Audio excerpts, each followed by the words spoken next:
আচ্ছা বলো, আজকে কিসের জন্য আসছো এখানে বল।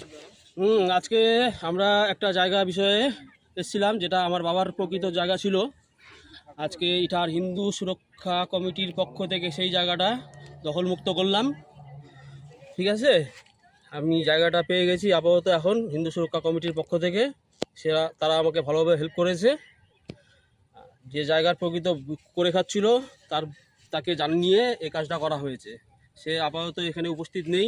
আমি গতকাল গিয়েছিলাম, সে বলেছে ঠিক আছে তুমি যাও। আমাকে এটাও জিজ্ঞেস করেছিল যে আমিন নিয়ে যাচ্ছ, আমি বললাম হ্যাঁ আমিন নিয়ে যাচ্ছি। ঠিক আছে, ও বললো যে আমিন নিয়ে যাও, ঠিক আছে।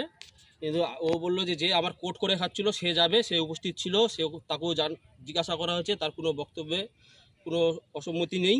আর ও বলেছে যেহেতু আমার জায়গা না, আমার কোনো এখানে হস্তক্ষেপ নেই।